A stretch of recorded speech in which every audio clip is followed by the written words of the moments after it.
Welcome back. Welcome back to another episode of Through Help and Back. We are probably 9 or 10 episodes in deep at this point, so you guys know what this is about. You guys know what we do here. This is a podcast focused on issues related to mental health and addiction. Definitely a hot topic right now. Everybody's affected by this. Everybody's heard of this. Everybody kind of has experiences with that. What we try to do is address these issues in a positive way, bring you some solutions, bring you some hope, possibly some interventions. We're looking to work on the things that work, and so that's what we're here to do today. Before we launch in, as always, I want to thank our sponsor. Through Help and Back is fully sponsored by 𝐴𝐚 Behavioral Health. If you're in Ohio or you're in New Hampshire, you probably have heard of 𝐴𝐚 Behavioral Health. 𝐴𝐚 is an outpatient behavioral health provider, which means they have psychiatrists, they have therapists, they have case managers, they have nurses, they have individuals, they have groups, they have families.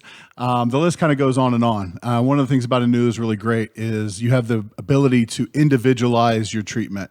Where some agencies say, hey, we have A, B, and C, and this is what you're going to do no matter what. Because 𝐴𝐚 has such a variety of resources, such a variety of providers, you get a chance to kind of tailor fit your treatment protocols and your treatment services to your exact needs.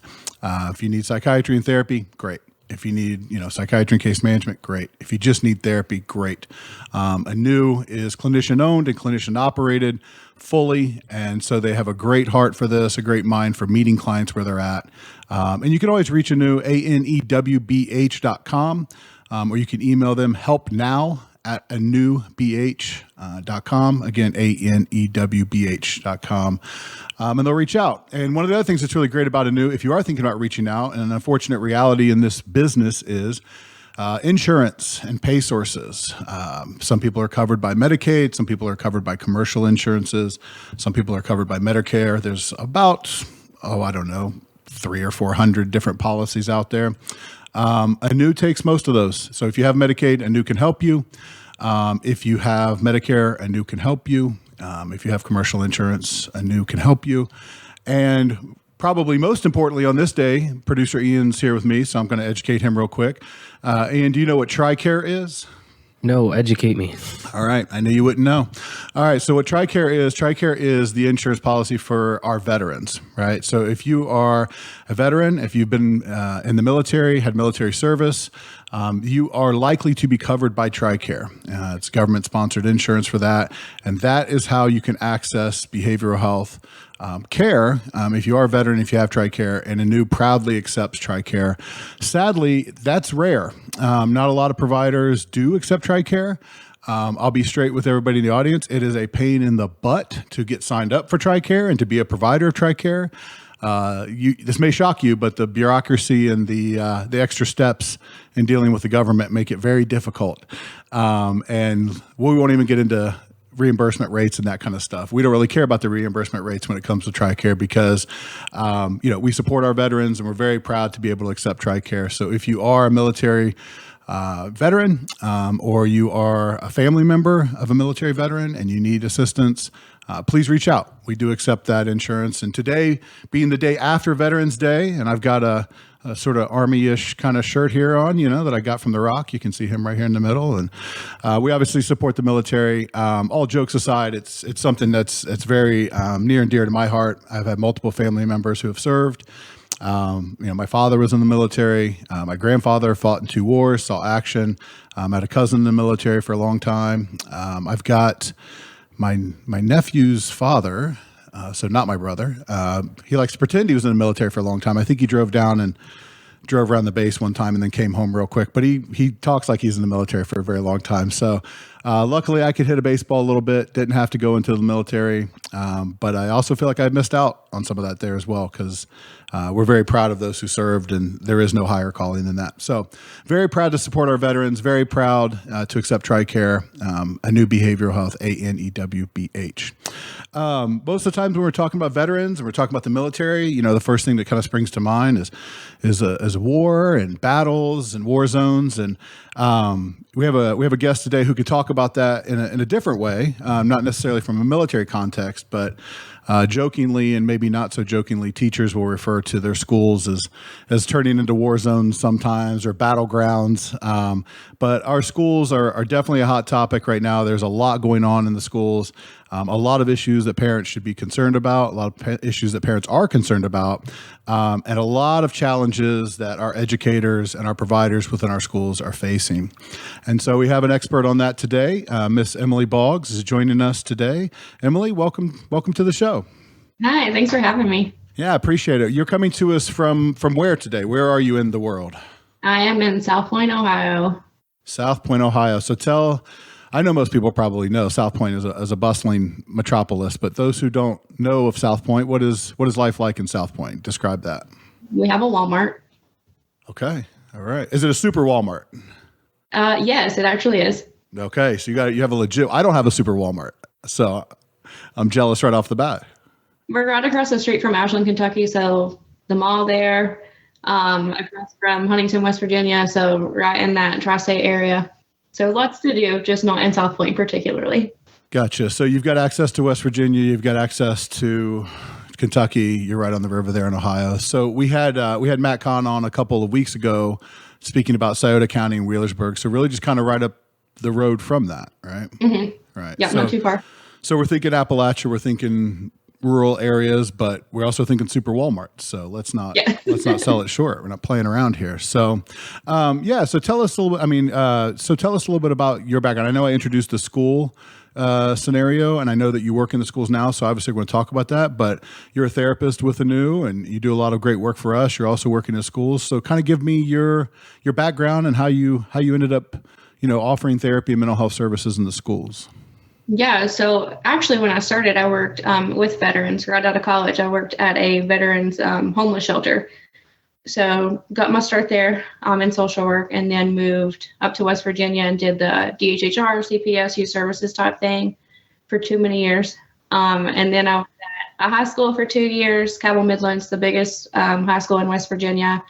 I was there for 2 years and then moved to an elementary school in Huntington, West Virginia, where I'm at now.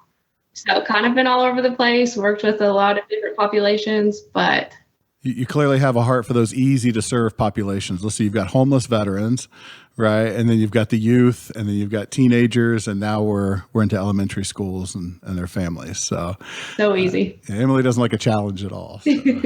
So I actually didn't even know that we were going to talk about that, but kind of playing off of the Veterans Day and my kind of little spiel on that. Can you tell us a little bit about your time working with veterans and what that was like and some of the challenges that they're facing? Oh man, it was very tough. And I was a case manager there. So I was kind of like 8 to 4 and then I go home. And most of their issues came at night with like the PTSD and the trauma, that sort of thing. But it was mainly, there's not enough resources for veterans and they don't get enough help and assistance that they need and deserve. So it was trying to help them get that and figure out how they can get that themselves, getting set up at the VA, just case management type stuff with them that they should have already had when they came back. Yeah, no. And so those are some of those kind of like pop psych terms that have worked their way into the movies and media. But when you say PTSD and trauma, can you remember sort of what that looked like or how that was actually affecting them on a day-to-day basis? Yeah. So where their rooms were, it was like a long hallway. So if we had our clients and our guys walk down the hallway, if there was a loud noise, they would duck. They would literally, like wherever they were, duck and cover. And these are guys that had been out of the service for, years and years, and they still had that trauma and still had that PTSD that something simple like that would set them off. It could be a phone ringing, it could be dropping a book, anything. And they were just not getting the help that they needed. How would you, I know you were in a case management capacity then, but you maybe interacted with a therapist. So you're also, the case management piece for folks who don't know, you've got therapists who meet with somebody once a week, but these case managers may be helping somebody every day of the week to like execute their treatment plan and work on those interventions. So there's a difference, but they're very, very connected. What would you do with that? If you've got somebody who's so traumatized that jump scares and, just trying to get through a day must be incredibly difficult. So how would you or the team there even begin to start building some solutions for them? Honestly, it was tough. It just depends on the person and what their trauma had been. But honestly, the best thing was like building relationships with them so that whenever that happened, we could go to them or yell from afar, like, hey, it's okay, everything's fine, and just give them the time and space and let them feel like, everything's okay. I can trust this person. I'm fine. And then they could go about their day. I mean, it happened constantly throughout the day, but it's just like, you're okay. You're okay. You're in a safe place. And it's amazing to me how something as small as that, like nothing's really changed about their environment, and they're probably still having those internal stressors and reactions. But knowing I have somebody close to me that I trust, that feels like a platoon, that feels like band of brothers, like people having each other's back, and that gives them that sense of calm to kind of move through. Speaking of trauma, Ian's like really working over there on this internet connection today, so we'll let him clean that up in post. Okay, so and it's funny because when you talk about the physical reactions to the psychological trauma, there's a book out there, The Body Keeps the Score, that talks a lot about that. But in terms of like adverse early childhood experiences and adverse childhood experiences, ACEs, and then really there's a phrase out there about getting really good at war can make you really bad at peace, right? So when they're in that environment where there truly are threats and a bang means action, to be put into an environment where a bang can be benign and not necessarily mean action, they can feel as out of place as we would if we were dropped in the middle of a war zone and trying to process all of that information. So I think it's really interesting. You said this was years later, and they're still sort of carrying that around. So because they hadn't really got the treatment that they needed. They weren't being offered therapy, whether they weren't offered it or they just didn't accept it. They weren't getting any help. So I think it's more like getting out there and say, this is what we can provide. This is what you need. Just like, we appreciate you and we're here for you. So whatever we can do to help them. Yeah. Why their benefits are not unlimited, I don't understand. I mean, I just feel like they should be able to walk into any provider at any time and they're covered. The fact they have to think about that is insane. And, rates of suicide through the roof in that population, rates of addiction through the roof in that population, homelessness through the roof in that population. I mean, it's just, we're seeing the impact in the data, and to hold back any resources is unconscionable, in my mind. To flip it into a positive context, so you said because they weren't getting the help that they need, does that mean that you did see people make progress and you did see them improve and you did see them stabilize with the help? We did. The place I worked at was very new. It had just opened once I graduated and got the position there. So it was more like building that corporation, the company up.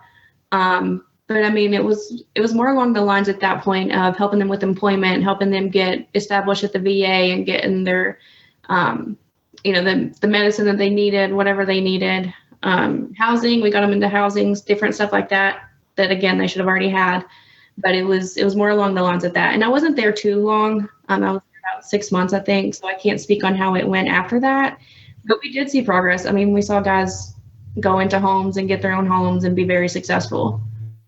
Well, and there's no such thing as there are no small things, right? So even establishing like consistent housing or being able to work or being able to go get groceries and move through your day. I mean, these are big steps, And most of these guys were like, our company was going to actually in Huntington and get them off the streets because these are like homeless veterans, which is absurd.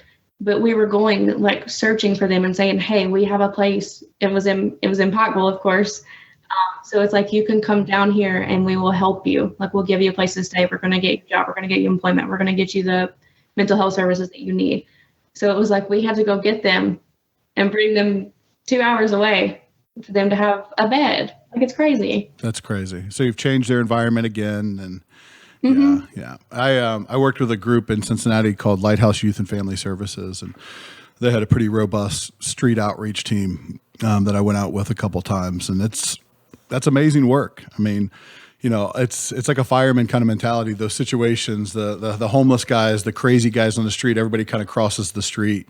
You actually have to go out and hunt them down, and you're looking for that, right? So you're moving towards situations that other people may be moving away from, and they don't trust you right away. Like, it's not like, oh, we're so glad you're here with your bottles of water and your pamphlets. It's like, who are you, So. And especially if they're like, oh, we're going to like Eastern Kentucky. No, thank you. We're like, no, good place. Like we can help. Right. Grab all your stuff. We're going to just completely uproot your life, and you're going to get in our van, and things will get better. I promise.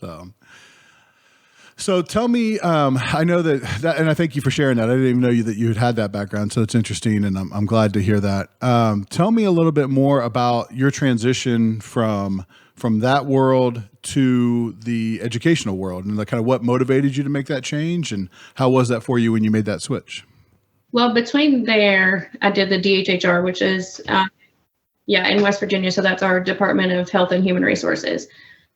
So kind of just wanted to change. I've been in Pikeville for 4 years, and I just kind of wanted to get away. Don't know why I chose Huntington, but I did. So came up here, fresh start, had no idea what I was doing. I was very young. And so got into that, got into youth services. And that was a lot of going to court with kids, delinquent kids, removing them from the homes if they needed to, taking them to treatment facilities, checking up on them. Had to take some to South Carolina, like all over the place, on call all the time, families yelling at me all the time, pulling out weapons on me all the time. So I did that for a while. I was actually a supervisor there for a little bit before I left. So definitely good experience, but not something I would want to go back to at this point. Pulling weapons on you. These are the kids or the families, or? Yeah, the families. So because I was in youth services, so it's very different than CPS. So I would only remove kids if the judge told me to. So it wasn't really like I was going in and investigating and saying, hey, this is wrong, I have to take the kids. It was, we have an order, I have to take the kid with me, and families aren't receptive to that. So when that happened, I was just kind of like, okay, I'm just going to call the judge and you can have your peace with him, but I'm not going to risk my life. Wow. So, I mean, I'm just processing that while we're talking. I've certainly had some threats and things like that, but actual weapons pulled out, I don't know if I've experienced that. I just don't know. I mean, how are you still in the field? Like, how do you like, and you know what I mean? Deal with that and internalize that in a way that's like, no, I still need to keep doing that, because that's got to be scary. It's very scary, but my thing is, like, every week, I think if I get to help one person, kid, family member, whatever it is, then it's all worth it. And I don't care what you pull on me, whatever happens, like, that's what I'm here to do. And that's what I came into the field for. And, you know, after that, I ended up having a good relationship with that family because the kid was removed, and then we worked with the family too. Like, these are some things that we can do for you. The kids, you know, off getting treatment, they're doing better, they're successful. So, you know, it's all about relationship building. So after that, like, that's a success story that, hey, this guy pulled a knife on me, and now we're good. Yeah. And that's the irony of the whole situation is, and I'm certain I wouldn't feel this way either in that moment, but some of our darkest moments or biggest challenges can be that fork in the road that turn your whole life around, right? Like, okay, now I don't have my children. I've got a choice here. I can stab people. I can, rage against this. I can go crazy.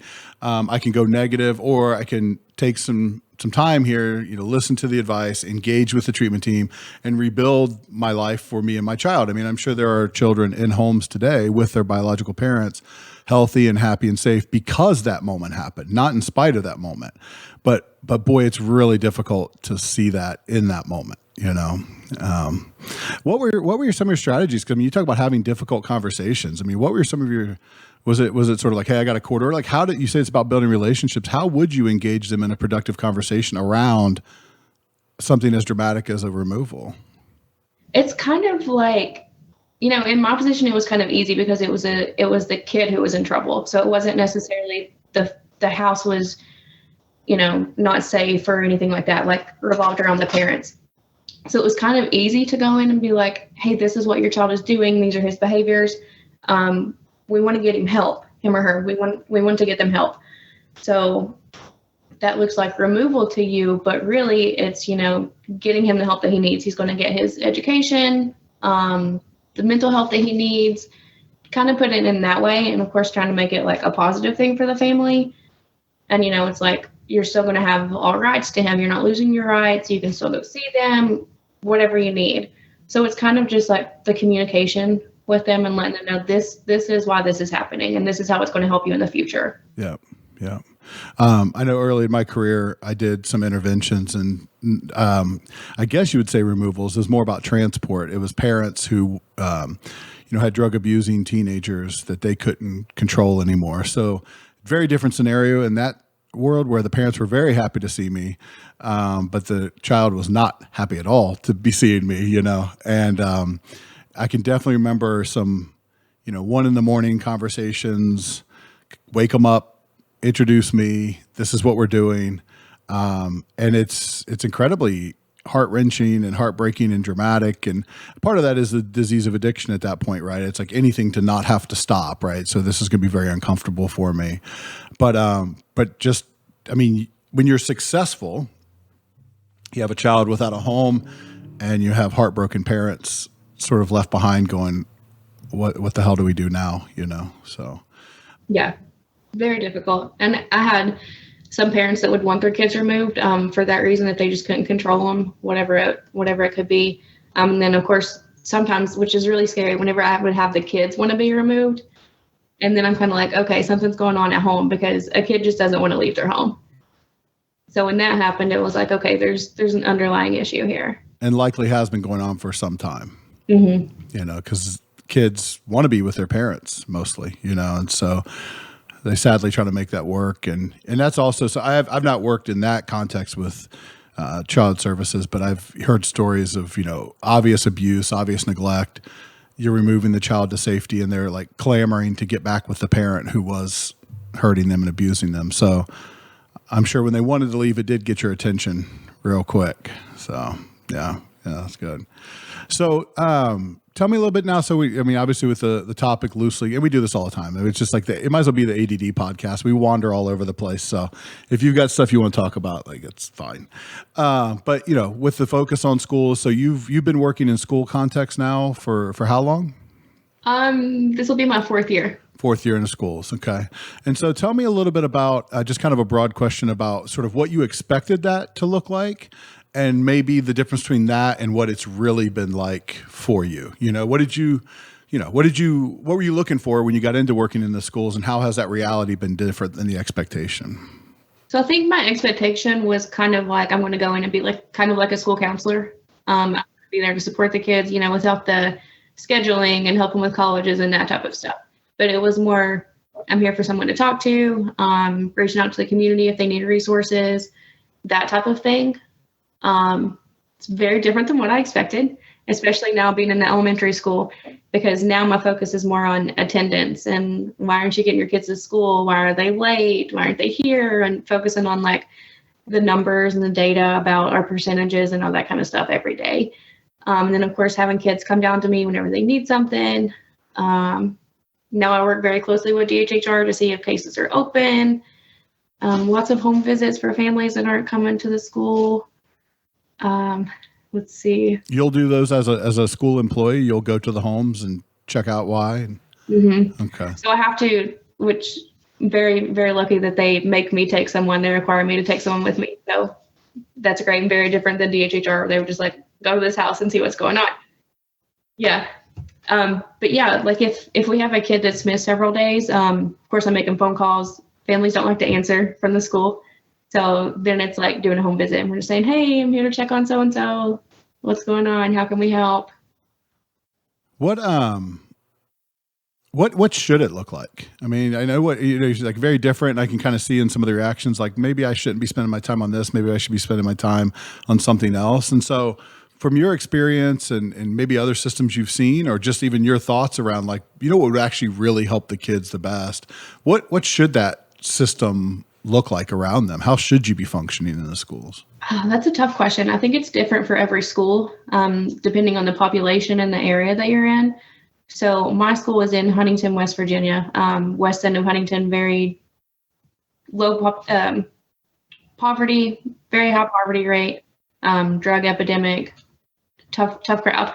So in that sense, I feel like it should be more of like emotional support for the kids. And trying to get the families involved with the school, because that's going to essentially make the kid be more successful and come to school and get their educational needs met, things like that. So I would like to see it be more of a like therapy type position, because some of these families can't afford to have therapy for their kids, or they don't have insurance, don't want to try to get insurance, anything like that. Maybe they don't even want mental health services. So it's just a person there that it's available to the kid if they need it. Gotcha. So that's, I think that'd be kind of confusing to some people because when they hear, like every school says some version of we have counselors, or they may not use the word therapist, but they may say like we have, and they'll list it on the website. This is our school counselor, and this is our student services liaison, that kind of stuff. So at least in the districts you've worked in, you feel like those folks don't really have the opportunity to function as therapists or true counselors. They're more like resource officers, more kind of like social work kind of connecting to, but there's not like parents shouldn't assume their son or daughter can just get help at school because there's a counselor. Right. And I know like in the elementary school setting that we have here, our counselor is going into the classrooms like every day and doing lessons. So she's kind of not available all the time to meet with kids if they need to come down like, hey, I have this going on or I have this going on. So our counselor position is very different than what a regular counselor type position would look like. So that's where I think like the social worker can step in and be that person, because I'm not having to go in the classrooms and teach these lessons or anything like that. I want it to be like a come to me with everything that you need. I'm here to support you. You're safe. You're loved, things like that. Well, and to be fair to schools, and I don't have an answer. We're just kind of thinking out loud, but I wonder if schools should even have that responsibility, right? So, schools become, to be fair to school administrators, they become the everything resource, right? Like we saw that during the pandemic, that when the schools shut down, it was like therapy support went away, just that safe place to be, socialization, food became a lot more scarce. I mean, schools were staying open for their meals, even if they couldn't have in-person instruction, because that may be the only 2 meals those kids get every day. Oh, by the way, education, which, we could go on and on about the test scores in America and, how we all feel about that. And, also there's athletics, and also there's extracurriculars, and also there's college planning. And, so I wonder, I don't know. I just wonder if that's something that isn't better outsourced. I know 𝐴NU has relationships with schools, and we go in and do the actual kind of like head down therapy, not teaching lessons. Like we're here for the mental health part of this. And it seems to go great. And I don't know of a school that hasn't renewed and hasn't been thrilled that we're there. And I don't know of a school district that the teachers and counselors haven't said, oh, thank God you're doing this, so now we can focus on what we really want to be, which is educators and things like that. So I don't know. It's an idea. I'm just saying it for the first time, but I wonder if you have any thoughts on that. I mean, should schools even be in the business of mental health and therapeutic support? I think it's essential because like these kids going to school, that's sometimes the only help that they get. And sometimes the only person they can trust and the only person that they, can tell things to. But I will speak on, we have at my school an outside therapy service that will come in and talk to our kids, and our parents love it. The majority of them, some of them are not receptive to it, but the ones who have it love it because they're not having to take the kid to the appointment. They're not having them come into their house to meet with the kid. So it's convenient for everyone. They go to the school, and then on the school standpoint, we see a therapist coming in and talking to this kid who we know has trauma, we know has behavior issues. So then we're trusting that therapist, the outside therapist coming in and talking to this kid, and that's just going to help the kid be successful here. So I completely agree with like outside agencies coming in and talking to kids. I think it's great. Maybe a factor of both, right? Like you need the consistency and structure of the school environment. This is my safe place. But you need that expertise and ability to focus of the outside agency, and really the collaboration of care and coordination of care is what makes that work. And with the therapist coming in, building a relationship with them when you're like, this is what I've seen this kid do through the week. And then of course, the therapist can't tell what they talk about or what's going on, but it's just like, this is what I've seen. I'm wondering if he's bringing this up in your sessions. But this is what we're seeing on a day-to-day basis. So maybe an outside person coming in and talking about that in a different way. And maybe that kid doesn't know that we've told the therapist that. So it's essential to have that communication too. Yeah, 100%. And as therapists, and this as a therapist, you can receive any information, right? And you can make recommendations in terms of interventions, in terms of changing class structure, or, hey, I'm not saying that, Bobby actually is going to deal with this, but if you see X, then maybe Y will be a productive intervention. And I've never had an experience where the teachers aren't just almost like, just really thirsty for that. Like, yes, give me more. Like, I want to help. I mean, that's one thing we can vouch for is these educators love their children. I mean, literally, it's not like, oh, I just want to help. Like, they love their children, and they're very open to anything that helps them. So I just worry about resources getting stretched so thin. And when you have to do 4 or 5 jobs at the same time, it's hard to do any of them great. You know what I mean? Much less all 5. So Yeah. And then we're doing like behavior incentives and kind of discipline type stuff that I absolutely do not agree with. And they're putting me in that position right now. you have to spank the kids. Yeah. So it's like kids that get in trouble on the bus, like they have to spend some of their recess with me. And I'm like, that's not what I'm here for. Right. They shouldn't be afraid to come to me. They shouldn't be coming to me to be in trouble. And so, Like, hi, I met you last week when I was punishing you. Now I'd like to talk to you about the feelings you've been having around that punishment. Yeah, I can see how that might be a conflict. So, and I was joking about the spanking, but like, are they still doing that? Like, is that a real thing in schools? Okay, thank goodness. I kind of went by. I was like, oh my goodness, they're like really actually still hitting kids. So, You used to get spanked, Jason? hey, listen, I don't know why you say used to. No, I may or may not have gone through that once or twice in a school context, and I may or may not have deserved every bit of it. But it was a bad day. I didn't enjoy it. That's for sure. So, and I certainly wouldn't want that for my kids, right? I don't know. So I'm glad that's a thing of the past. So in a therapeutic context, so obviously, we can look at the news. Education is a huge issue. We just went through an election. A lot of people ran on education reform. Some people love what the teachers unions are doing. Some people are like furious.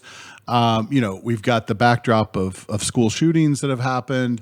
You hear about, gender-based issues. You hear about obviously the abuse and the trauma these kids are dealing with, bullying in the schools, all that. So what are the top kind of like 2 or 3 issues that your school district is dealing with, or that you've had to deal with in the school districts that you've worked in? I mean, what are you seeing outside of the news headlines, like right on the ground? Like, what are the top things that are impacting our kids, and what's kind of making its way to you? a lot of different ones come to mind. So definitely bullying, elementary, middle school, high school. It's there, and it's not going to stop. But I go back to, what are these kids hearing at home, and how are they acting at home? Where are they getting these behaviors from to make them think that they can talk to another kid like this, right? So definitely bullying is a huge thing. Trauma is huge. What these kids have been through, and especially in my area, we have a lot of foster kids. We have a lot of kids moving in and out of school system or school districts, whether that's like parents moving or they're being bounced around to foster homes. So a lot of trauma issues. And then, of course, school shootings, everybody's worried about it all the time. And we don't have the resources, I guess, to put like a metal detector in at our schools. So it's scary. It really is, because it's a thing that's up and coming. And we actually had a training on it before this school year, and it was terrifying. All the employees were in a room, and they were shooting off guns throughout the school. And they were like, this is what it's going to sound like. And it was absolutely terrifying to think that people go through this, and it's something that we have to deal with and worry about every day when we go to work. So yeah, let's work backwards to that list, because that's a pretty, that was a lot. Sorry. No, it's not a lot. I think it's what we expected here, but to hear it in real terms, in the sense of we're a group of adults kind of like blocked off in a room and they're firing off guns in the hallway. So tell me a little bit more about that. I mean, other than being like terrified, what did you take from that training that you found to be useful? I mean, what was the approach? What do they want you to do in those scenarios? So I'm trying to think of how they did it. They put us in like a classroom setting after they talked to us and they explained what they were going to do and why this is an issue, and it's going on all around the world. So we were in a classroom. They went all throughout the building and set off guns. And it was scary because some of it, if they were further away, it sounded like a locker closing or like a kid dropping a book. So it's like, in that situation, if we were in that room, we probably wouldn't think anything or do anything.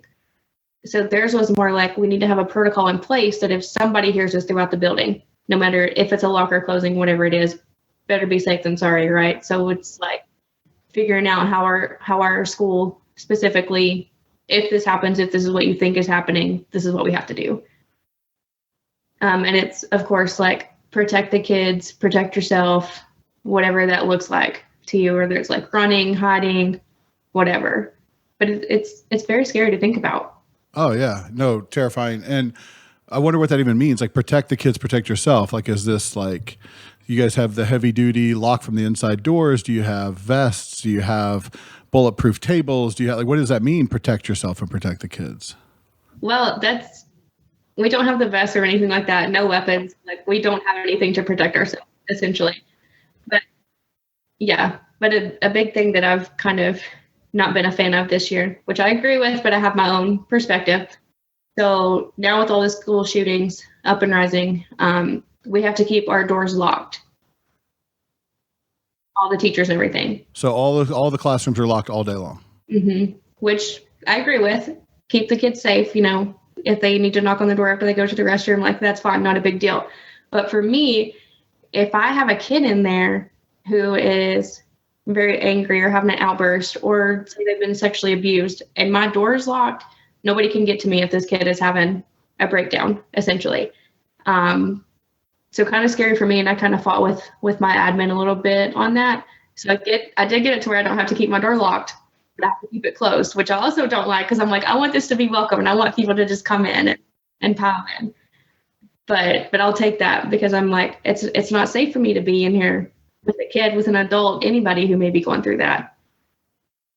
And I'm nowhere near an expert, but I also worry sometimes about the cure being worse than the disease, right? Like school shootings are bad. We should never have them. But if you're raised and you grow up in a school environment where it's like constant fear, right? And it's like, hey, and the message to the child, because we're adults, sort of, right? Talking about this, and it's like terrifying.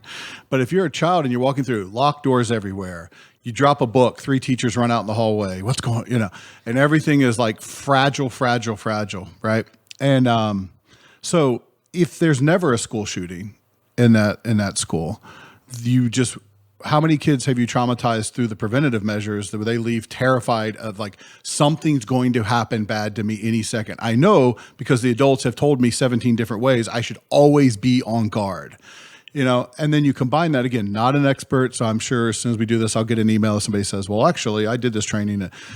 Great. But I mean, how many times have we seen on the news where they go, hey, there was a school shooter loose in ABC High School, but everybody had their door locked, so he just kind of fired up some lockers and left. I haven't heard that news story yet, right? I've heard thwarted school shootings like before they come to the school, or somebody rats them out and they're ready for them.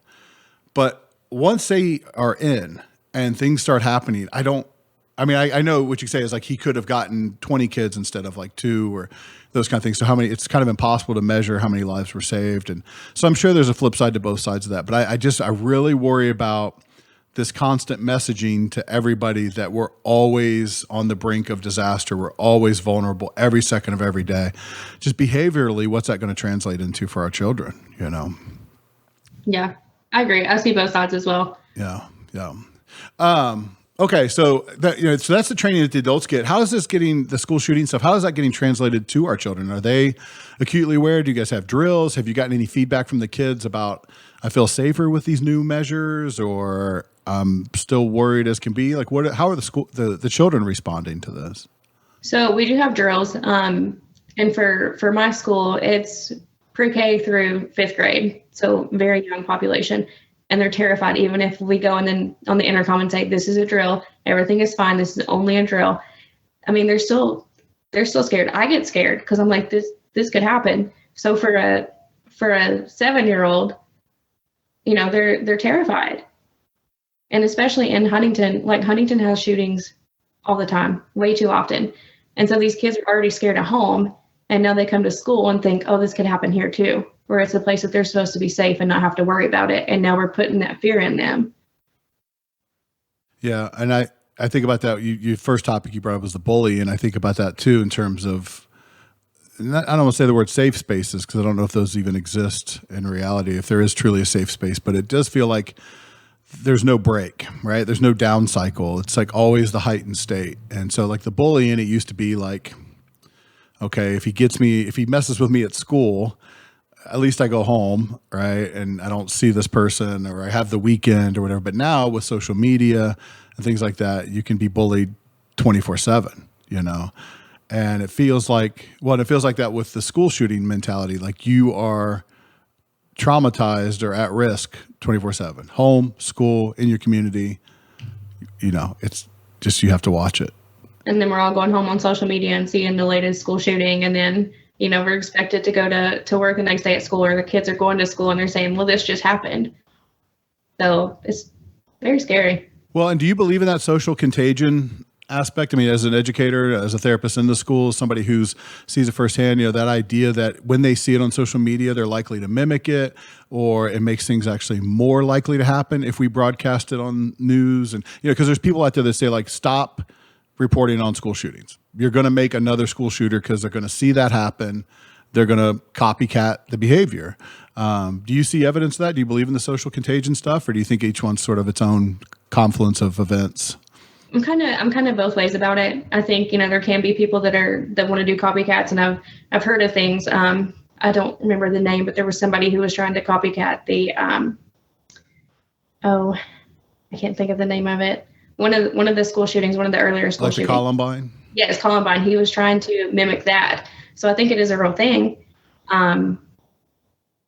Yeah, but that's a tough question. I think it can go both ways, but I definitely don't think that social media helps. Yeah, no, I don't either. Have your kids started with the TikTok challenges and all the stuff going through this? Yeah, you've had some of those? They're very funny to see them going down the hallways and just doing the dances, but yeah, some of them are not appropriate. So of course we're like having to deal with that now. Sure. Yeah. And outside the dances, weren't there some a year or two ago that were like almost like targeting teachers, or like destroying school property, or like trying to steal things from the schools? And yeah, luckily I haven't seen that in my experience the past 4 years. But I'm sure it happens. So that's where I think about it. Like, if that can be contagious, why couldn't other type of behaviors? Because these are just really highly vulnerable, insecure, and suggestible ages. I mean, nobody age 5 to 18 really kind of knows who they are. The identities are shifting and developing, and I just think very they're very impressionable. Yeah, exactly. Very susceptible to outside influences. So that's the school shooting thing. And I mean, if we had the answer, we'd write a book and we'd just tell everybody the answer. But I can see how that'd be terrifying. I just didn't have it. Just didn't have it growing up, and then thinking about my kids and what they have to deal with and seeing it in the news. It's scary. Working back up through, go ahead. I'm sorry. Sorry. No, we think about it like, because there's so much that we hear about school shootings, but it can happen anywhere. So at some point I'm like, why are we making it so individualized on the schools? And that's the only place we're worried about. Because I could go at McDonald's right now and there'd be a shooting there. It happens everywhere. So I think it's more of like putting the fear into people and families and kids by just acknowledging only the school shootings and making it more like media, more in the media and stuff. Well, it's true what you're saying, because if you see news reports, it's like 27 people shot in Chicago. No idea of the circumstances, right? But it's a school shooting. It's it's front page. It's like the number one story. Why do you think that gets so much more attention? Why do you think people focus on it? I wish I had the answer. I have no idea. It's got to be because, like what you said earlier, about schools are supposed to be this safe place. Mm-hmm. Right. And so it's so jarring because, I think about like a church, like church shootings have been the same way. Like, that's supposed to be something that's safe. And it's probably why, childhood abuse and familial abuse is so devastating to people to listen to or read about or hear about, because like you're supposed to be safe with your family at least. Right. And where the one place that you're supposed to be safe, you're actually the most vulnerable at risk. It's devastating. And of course, they think that educators are the fix all, and they're supposed to be there to keep your kids safe and to help them if the situation would arise. And we're supposed to be able to provide everything for this kid. And if we don't, right, if a school shooter comes in and we don't protect them, then they kind of make it out to it's on us, and we didn't protect these kids. So I see some of this in the parent, like the board meetings and the parent and the education boards. Like, is there real tension between parents and educators right now? Are you guys feeling that? Yeah, it just depends on the family, and I feel like it depends on the environment. But it's a lot of, and I'm just going to be very blunt, I feel like kids are very babied now.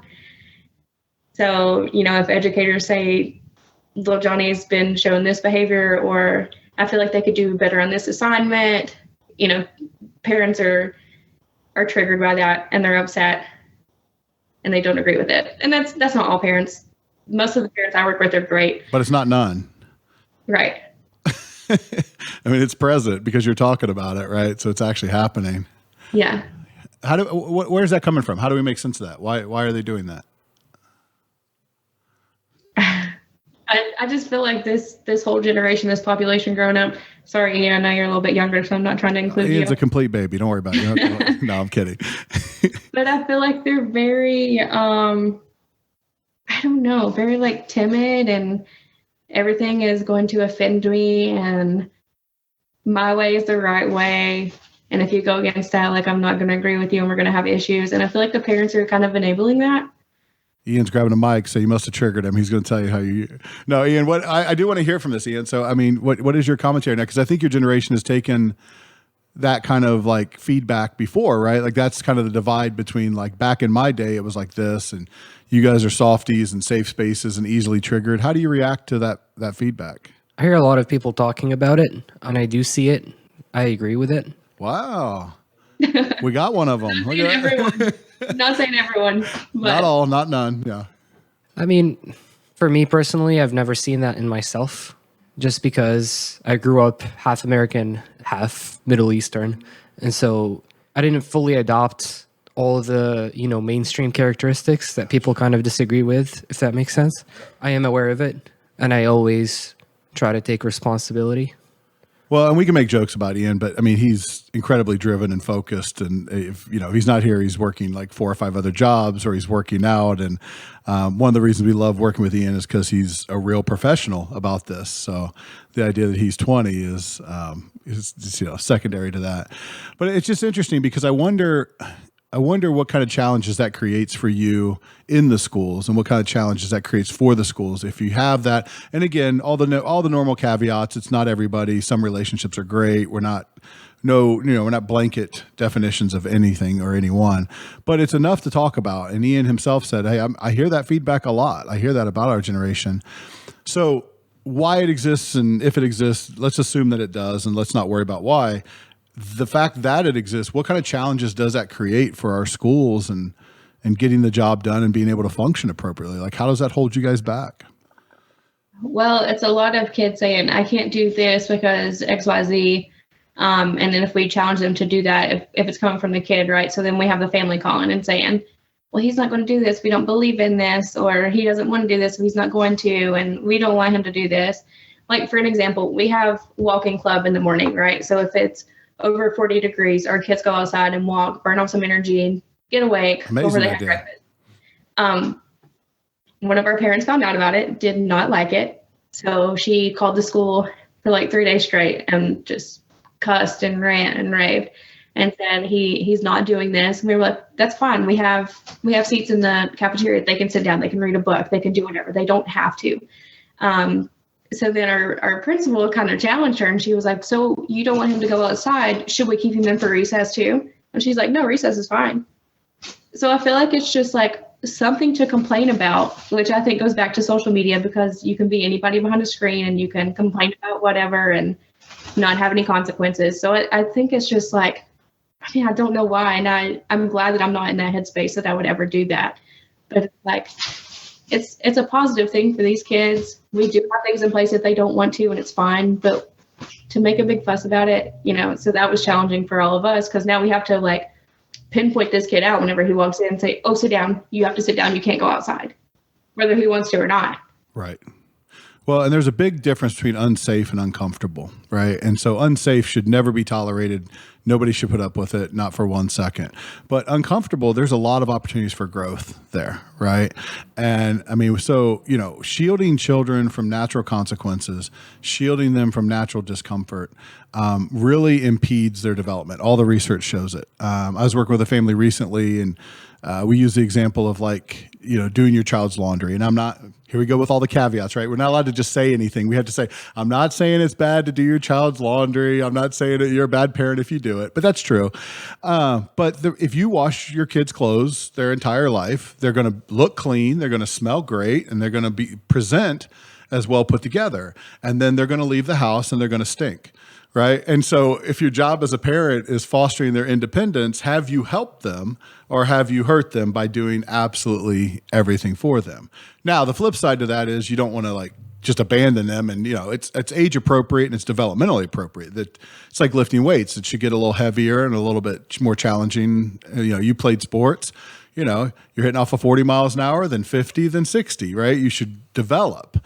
But I just, and there's no one size fits all in terms of like, hey, just cut that out. It's going to all work out, because once you get into that pattern, it's really tough. But I do worry about us robbing our children of a lot of developmental opportunities. And I worry what that's going to look like at 20 and 25 when it's like, well, this was, and it goes back to the same thing, the theme that comes up a lot about preparing your child for the road. You can't prepare the road for your child, right? So they've got to acquire those skills. They've got to acquire those developmental opportunities. So in a solution-focused context, what do you do with it? Because I know your children love you, and I know a lot of your families love you, and I know your clients respond to you in a very positive way. So when you run into that situation where maybe a child has been held back, overly anxious, helicoptering parents, how do you lay the foundation for some success? How do you lay the foundation for development there? How do you approach that from a therapeutic sense? Again, I think it goes back to building a relationship and letting them be able to trust you so that you can talk to them about these difficult situations, whether that be, okay, I have to spend 2 months building a relationship with this parent and getting them comfortable with me, and then saying, hey, maybe we should think about letting him go outside. Let's do it for 5 minutes, see how he does it. If it's too cold, we'll bring him in, just like baby steps, and getting them to the point where they're comfortable and they can trust us, and they understand, okay, if I do this, it's going to be okay. So a lot of the time, and it's like finding the underlying issue. So it's, why don't you want him to go outside? Does he not have a coat and you're afraid to ask for a coat? So I feel like everything goes back to building relationships, and if just taking baby steps to get where we want to go, however long that takes, and whatever it looks like for the family. Yeah, individualized care. Starting with the relationship, understanding the why. And then what I really like what you said there too is really not assuming that you know why, right? Because it's easy to look at that kid with mom calling up there 5 days in a row and go, she's babying him, and I even did a helicopter parent involved, you throw the labels at it, but you're like, well, hold on, maybe it's a resource issue. Maybe, maybe they don't have a coat. Maybe he has some sort of fear. Maybe, we don't know. We don't know what's going on there. What I try to base my school care and me trying to educate the teachers and the admin and everybody in the school, I'm like, the hierarchy of needs, always go back to that. If these kids and families don't have their basic needs, they're not going to worry about education. If this kid is not eating at home, or he's afraid he's going to go home and not eat, he's not worried about the test that he's taking tomorrow. He's worried about the food that he's going to get and how he's going to get it. Just that whole pyramid, Maslow's like, wonderful, love it. But it's like, if they don't have this, then they're not worried about it. So it's like going back to, what do you actually need that's going to make the whole family system successful? And working to satisfy those base level needs in a more robust way can make change to the top more likely, right? Because they have a stronger foundation to build on. We should definitely link that as far as Maslow's hierarchy of needs, just to give people a basic understanding, seeing that with their biological needs on the bottom. And then you get up to self-actualization and all that stuff down the road. It's important not to skip steps. It's important to keep the first things first, for sure. Right. And our school is great. And I'm going to shout out to we have a community in schools. Clara, she's great. So she works a lot with the communities. She has built us a clothing pantry at the school. Now we have a food pantry, gets all kinds of donations and stuff for kids and parents too. If parents call us, hey, I'm really in need of a coat, we're taking them a coat. And then we send food home every week. We call them blessings in backpacks, send that home with kids. So it's a lot of that, again, building that foundation to make sure that they have these needs so that they're wanting to come to school, so that they like coming to school. They know that we can help them get the things that they need. Well, and how much does that enhance the relationship too, to know that they can see that you're willing to give back and you're willing to recognize and try to address those needs and get them that foundation. I think it's amazing. Recently, we've been working at anew with some of those ideas and like the blessing box idea. And I would not be surprised if those don't pop up in front of every one of our sites, because as soon as somebody shared, like, I'm building a blessing box outside of our Akron, Ohio facility, because people can just walk up and, take what they need kind of thing. And I mean, instantly everybody flooded in like, I want one. Amanda and I are going to get started on that in Chesapeake. So, okay. All right. Coming soon. Well, Chesapeake's got a lot of room out in front of that office, so you can do all kinds of things. I saw it. It's nice. It looks nice. I love it. Right there in the heart of the community, and I think we're going to do a lot of great work there for sure.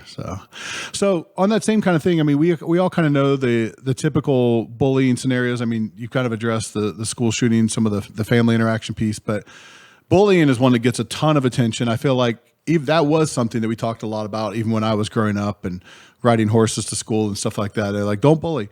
But no, so it's like a big deal, right? So, but here we are. We're still talking about it. It's still a problem. So I guess I would ask you two questions in the sense of, why are we still struggling with this? If it's gotten so much attention and we've given so many interventions and efforts towards it, why is this still such a present, if not growing, issue?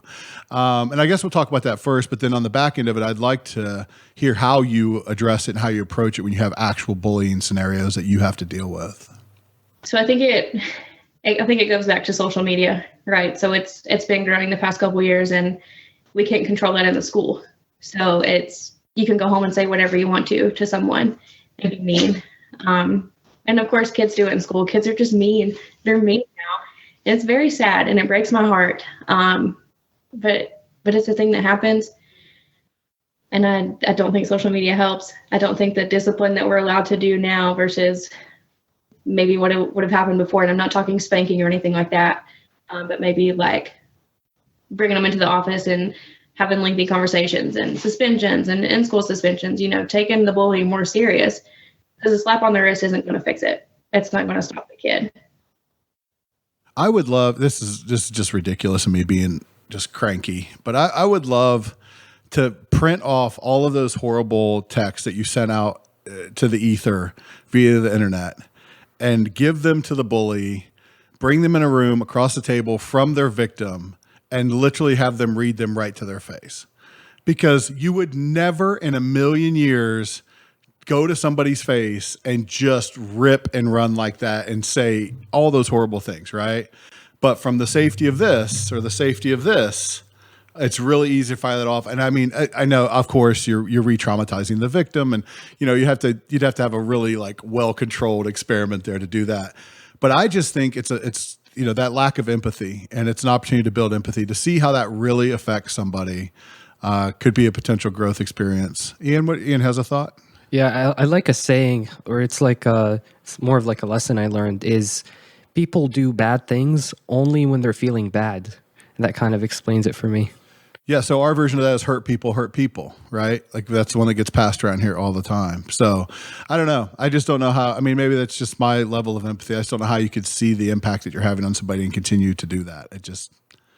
And I know, like on social media, it's a big thing that people are like, "Oh, you have this, so I'm triggered by it because I want that, and so I'm just going to be mean to you about it." Yeah. I get the first two parts. As a human, I get the first part. I see some vacations that I'd like to be on. I see some cars I'd like to drive.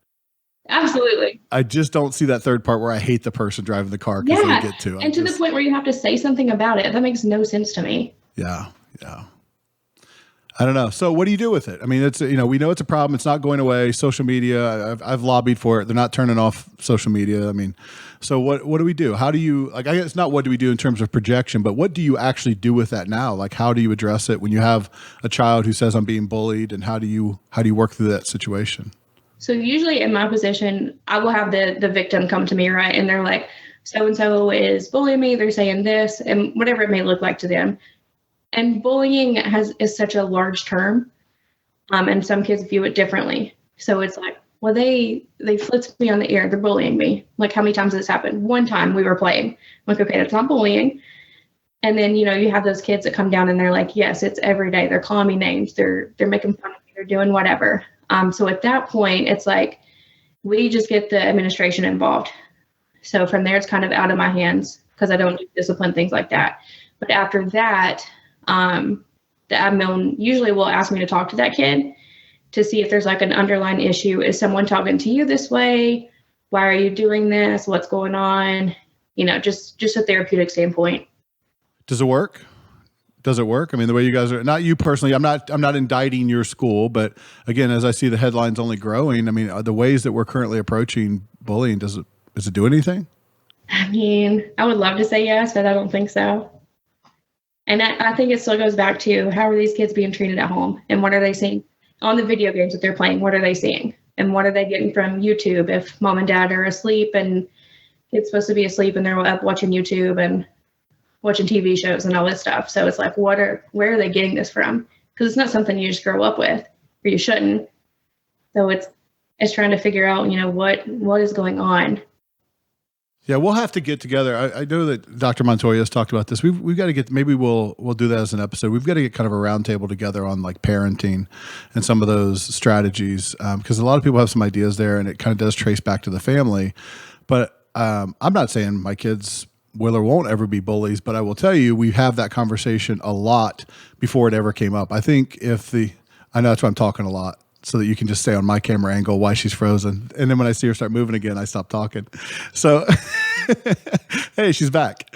So I think the parents in schools and everything, I mean, there has to be a foundation laid where we're talking about this before it's a problem. If the first time you ever talk about bullying with your child is when they're bullied or when they are the bully, you're too late. It's way down the road, and you got a lot of work to do to get that unraveled. Whereas, and I'm not saying this is a perfect strategy, but this is our strategy. My kids have known about bullying before they were in school, and it's been very clear that that's not anything we will ever do, you know? And I don't know, they might, kids are wild. I don't know, just because I said it doesn't mean anything, but it's an ongoing conversation. We didn't sit down and have a one-time talk about, you know, and then joining them. You talk about being on YouTube or, you know, these tablets raising these kids. I think, you know, you should be consuming some of that media with them.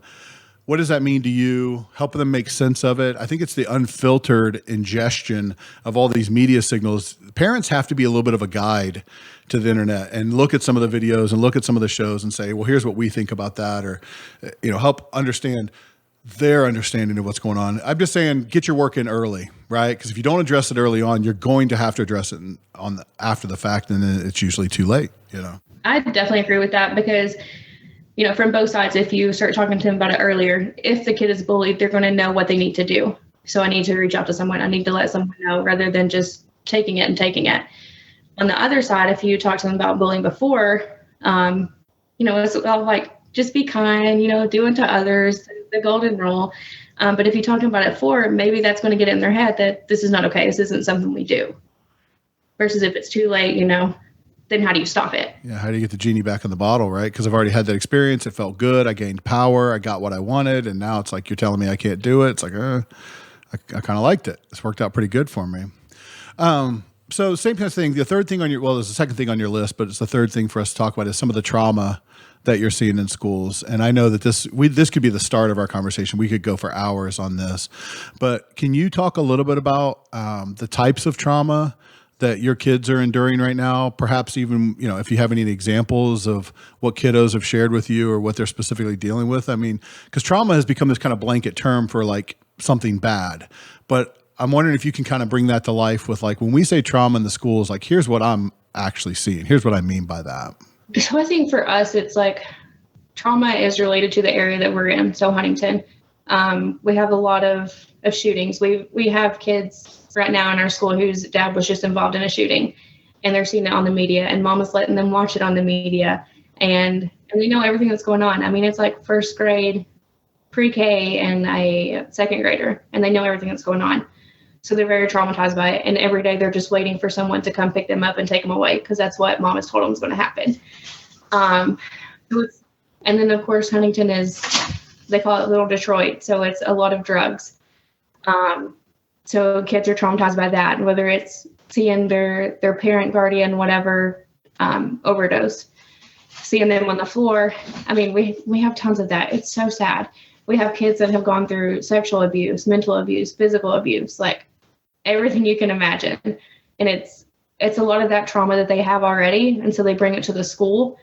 And one, they're afraid that a social worker which they just blanket for everybody that's going to remove your kid as a social worker, right? So the kids are afraid every day in school that somebody's going to pick me up and I'm never going to go home again. Or it's I'm in a room with this teacher who's a male. I was abused by a male, so now I'm going to act out and I'm going to have these behaviors and I'm going to shut down and I'm not going to do my work because I'm afraid that he's going to come touch me. And it could be anything as traumatic as like maybe they heard a shooting. Maybe they realized whenever they were younger that when dad comes in drunk and slams the door, that's when they're getting abused. So say a door slams in school, the kid's triggered. So it's a lot of the trauma that they've been through throughout their life, no matter what it may be. It could be a car wreck, anything like that, but they're bringing it into the school. And so it's up to us to try to figure out, like, where is this stemming from? What kind of trauma have they had? How can we get them help? So, wow. So first off, I guess the first thing that comes to mind for me is the characterization of Huntington. I mean, so like I've been in that area. It's a lot different driving through a place than living in a place, right? You know, so I think I went to the mall like twice. So it's like, you know, it's like not. That's considered Barbersville, so that's not like. Gotcha. That doesn't even count, right? See, I thought I was in Huntington. There you go. I don't even know.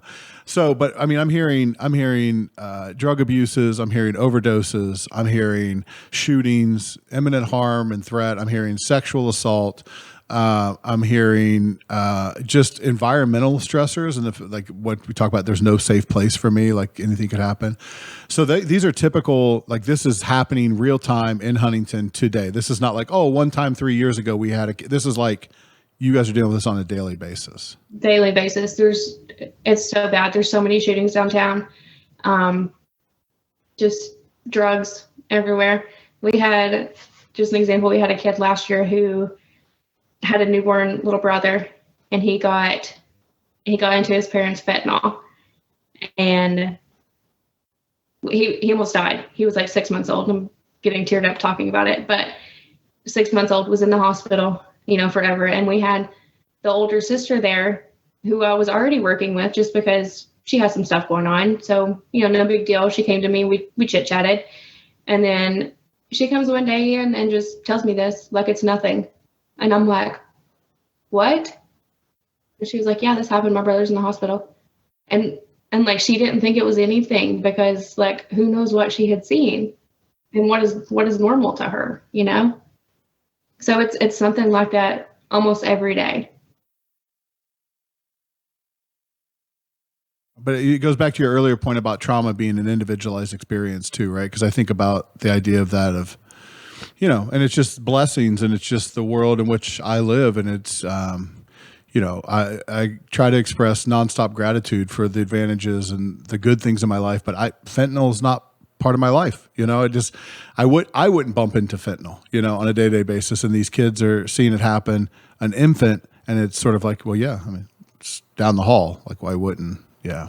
Yeah. I'm in the same position as you because I had a great childhood. I couldn't tell you 2 traumas from my childhood.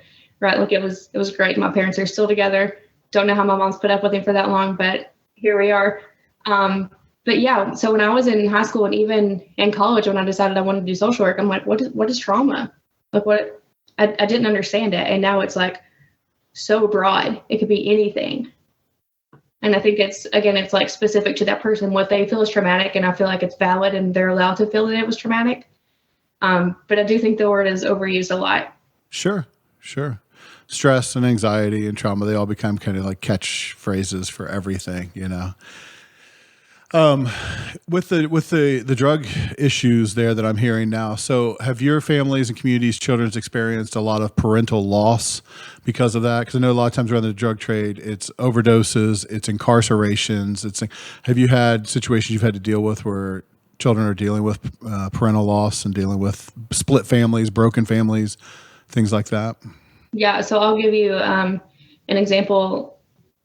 Last night, I had one of my kids, she's in 3rd grade, meet with her all the time. Great kid, super sweet. Her dad is wonderful.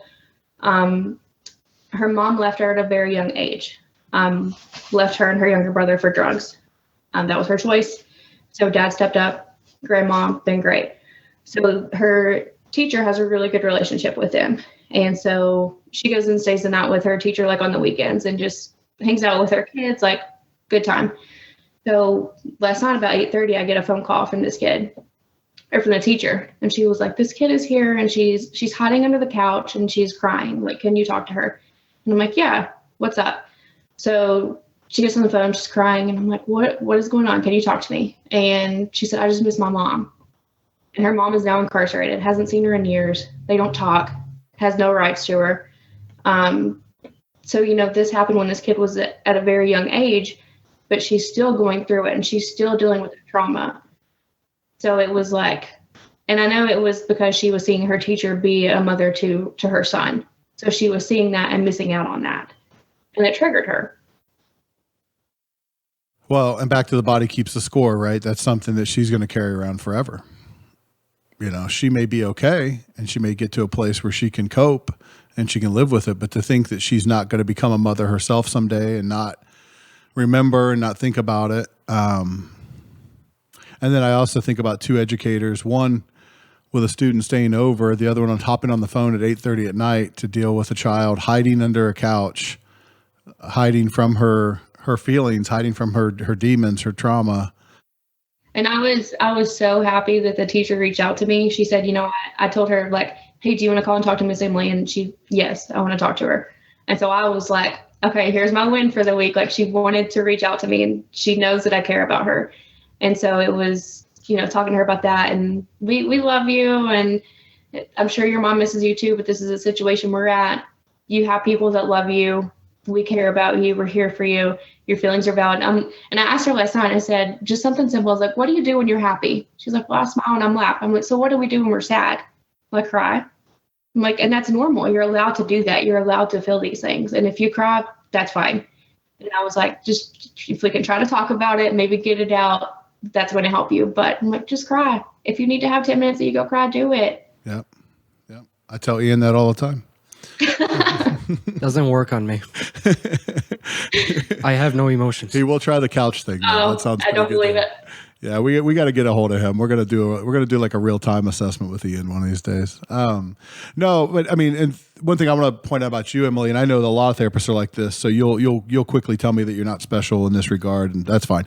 But to have somebody like invading your evening at 8:30 at night, doing like crisis work via phone, and for you to describe it as that's my win for the week, it just reminds me of how many helpers are out there that like view those things as not like I have to, but I get to, right? Like I get to help this child in this moment. Not like I have to step away from my family or I have to turn off my TV show or I'm in my comfies for the night. Why the hell? I did this all day. Why the hell do I have to deal with this? Like, no, I get to do this.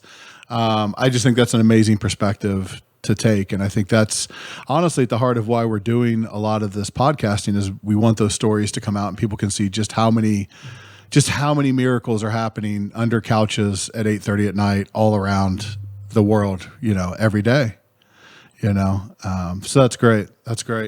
All right. So, just to kind of give you kind of a final wrap up on this. So a lot of these situations are kind of what I kind of term as like, what do you do when there's nothing you can do situations, right? So her mom's not coming back today. Right. Sometimes parents pass. They're not, people are getting shot in Huntington. The fentanyl is around. There are societal things here that are just too big for any one therapist to go, oh, you don't like that? Okay, well, here you go. I changed it. Right. So you often find yourself in a position of dealing with things and trying to figure out what to do when there's nothing you can actually do in that moment. So whether it be bullying, you can write people up, but it doesn't guarantee they're not going to get a nasty message Saturday. You can, whether it be trauma, you can reassure her that her future, or is coming, but today's kind of going to suck. You just miss her right now.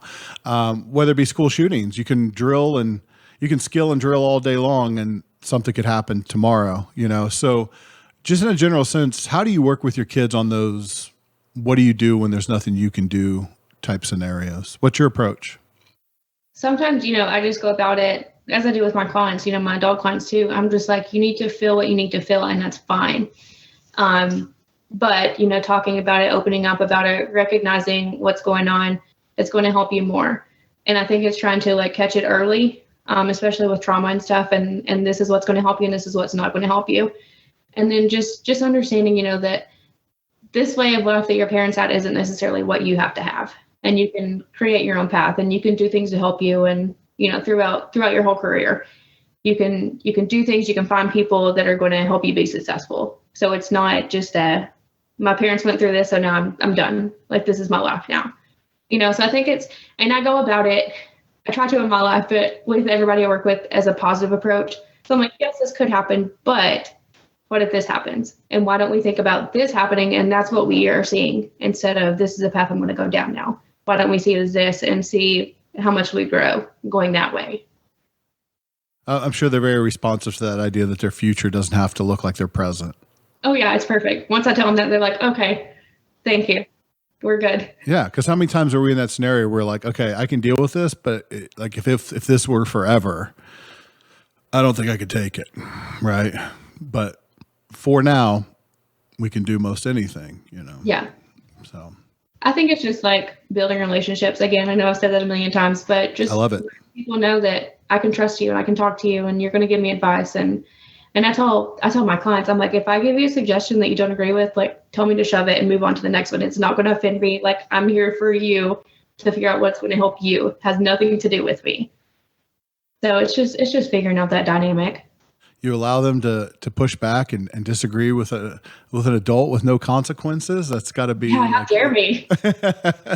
It's almost like you're empowering them or something. I know, it's crazy. It's crazy. They might grow from that experience and might learn to be able to form their own opinions, choose their own goals, and move towards a version of their life that they actually want to live. So.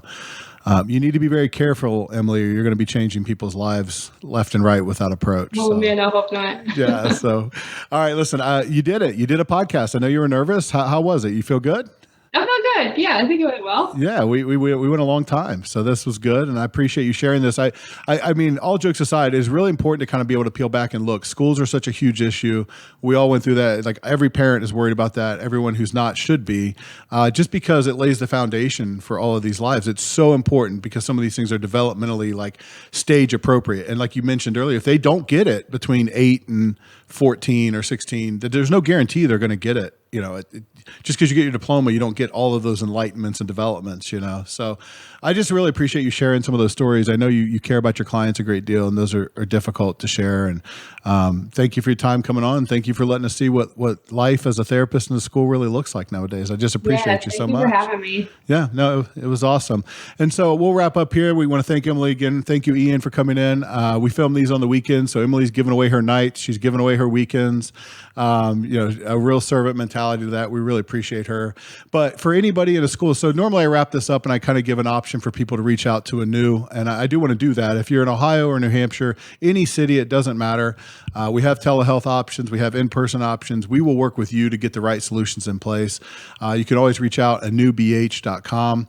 But today I'm going to have a little bit of a different ask too. If you're in a school district and you think that your school district needs to improve your mental health, your therapy services, could do more for your kids, and you guys are just tapped out in terms of resources, there are other agencies that do it, but I can vouch specifically for 𝐬. We partner with a lot of school districts. We have therapists who go in. We work with the school environment. We work with the school administrators, the existing counselors, to really put together like a comprehensive plan to provide mental health, addiction, just supportive services. It allows teachers to get back to being teachers. It allows counselors to get back to being counselors, and it provides students with the best possible blanket of support, a comprehensive plan for support. So you can always reach out, help now at 𝐬bh.com. So help now at ANEWBH.com. If you're in a school and you think that they may benefit from 𝐬's help, or even another agency, if we can't connect with you, we can certainly put you in contact with somebody who can help you. A lot of what Emily shared today, I think, would be helped by a team approach, by more professionals. We certainly didn't hear anything today that says we got it covered and everybody has all the answers and we need less help. So on an individual basis, please reach out to 𝐬. But on an educational basis, if you think that you work within a system, an agency, or a school district who could benefit from more help, reach out to us. Let's have a conversation. Let's see if we can put some solutions in place for you and your students. So again, I want to thank Emily for coming by. I want to thank Ian for producing the show. It was awesome. Ian, you're the best. I like to make jokes, but you're a number one, man. You're a rock star. Until next time then, as always, take care of yourself and take care of each other. Thanks so much.